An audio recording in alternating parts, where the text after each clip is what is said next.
বিয়ের পর শ্বশুর বাড়িতে ঘুরতে গিয়েছি। আমার একমাত্র শালিকা সকালে তার হাতের গরম গরম চা নিয়ে এলো। হাসি মুখে শালিকাকে বললাম, শালিকা তোমার চোখগুলো তোমার বোনের চেয়েও বেশি সুন্দর। বউ দরজায় দাঁড়িয়ে শুনে ফেললো। তারপর থেকেই আমার শ্বশুর বাড়ি যাওয়া বন্ধ। বউ বলে দিল, যেদিন আমার বোনের বিয়ে হবে সেদিন তুমি শ্বশুর বাড়ি যেতে পারবে, তার আগে না।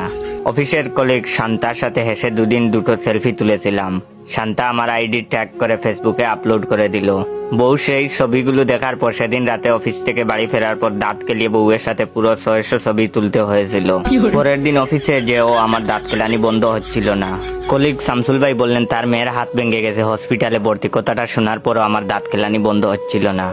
এই দেখে শামসুল ভাই আমাকে রামদলাই দিয়ে চলে গেল। সে তো আর জানে না বউয়ের সাথে দাঁত কেলানি 600 ছবি তোলার পর আমার মুখ আর বন্ধ হচ্ছে না। অফিস থেকে 4 দিনের ছুটি পেয়েছি। আজকাল বউয়ের মন মেজাজও ভালো। রাতে খেতে খেতে বসেছি, এমন সময় ডোর বেল বেজে উঠলো। বউ গিয়ে দরজা খুললো। পাশের ফ্ল্যাটের বাবি এসেছেন, হাতে একটা বাটি। বাবি হেসে হেসে আমার বউকে বললেন, ভাই সেদিন ফেসবুকে পোস্ট দিয়েছিলেন শুটকি ভর্তা খেতে ইচ্ছে করছে, মেসেঞ্জারেও নক দিয়েছিলাম।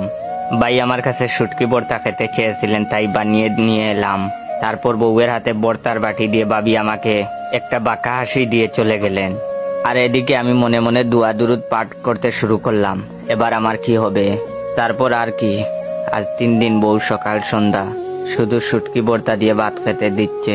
কারো ঘরে কি ভালো খাবার হবে ভাই? আজ 3 দিন না খেয়ে আছি। কেউ আমারে দাওয়াত দে একদিনের জন্য তার বাসায় গিয়ে খাওয়ার জন্য। আর ভিডিওটা কেমন লাগলো অবশ্যই কমেন্ট করে জানাবেন। ধন্যবাদ।